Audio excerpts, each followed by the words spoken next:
Friends, சொரக்காய் gravy பண்ண போகிறோம். அதுக்கு சொரக்காவை இந்த மாதிரி கட் பண்ணி வச்சுக்கணும். தக்காளி, வெங்காயம் கட் பண்ணி வச்சு, கருவேப்பிலை, தாளிக்கிறதுக்கு கடவுள் உப்பு, எண்ணெய், இப்போ தேங்காய் அரைச்சி வச்சுருக்கோம். தேங்காயில் சோம்பு, கசகசா, வத்தல், மஞ்சள், பூண்டு சேர்த்து அரைச்சி வச்சுருக்கோம். இப்போ நம்ம சொரக்காய் கிரேவி எப்படி செய்கிறோன்னு பார்க்கலாம் வாங்க. அடுப்பில் வாணலி வச்சாச்சு. அதில் கொஞ்சம் எண்ணெய் சேர்த்துக்கோங்க. எண்ணெய் சூடாயிடுச்சு. கடுகு உளுந்து பருப்பு போட்டுக்கோங்க. கடுகு நல்லா வெடிச்சிருச்சு. வெங்காயம், கருவேப்பிலை சேர்த்துக்கோங்க. கொஞ்சம் உப்பு சேர்த்துக்கோங்க. வெங்காயம் நல்லா வதங்கட்டும். வெங்காயம் நல்லா வதங்கிடுச்சு. தக்காளி சேர்த்துக்கலாம்.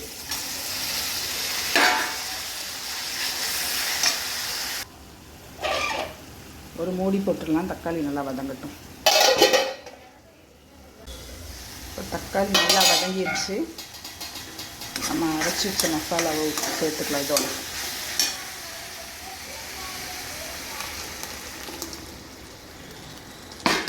சேர்த்து அதையும் நல்லா மிக்ஸ் பண்ணிடுங்க. மசாலா சேர்த்தாச்சு.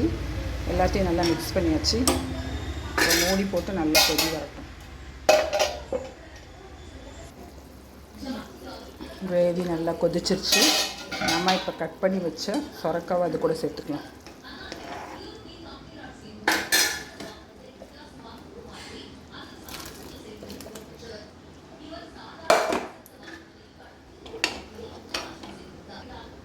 சொரக்காவை சேர்த்தாச்சு. நல்லா கொதி வந்து குழம்பு இன்னும் கொஞ்சம் கட்டியாக வரட்டும். அதுக்கப்புறம் இறக்கிக்கலாம். மூடி போட்டு நல்லா கொதிச்சிட்ருக்கு. காய் நல்லா வேகட்டும்.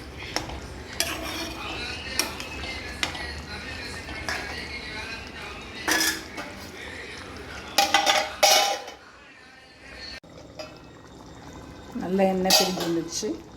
சொரக்காய் கிரேவி ரெடி.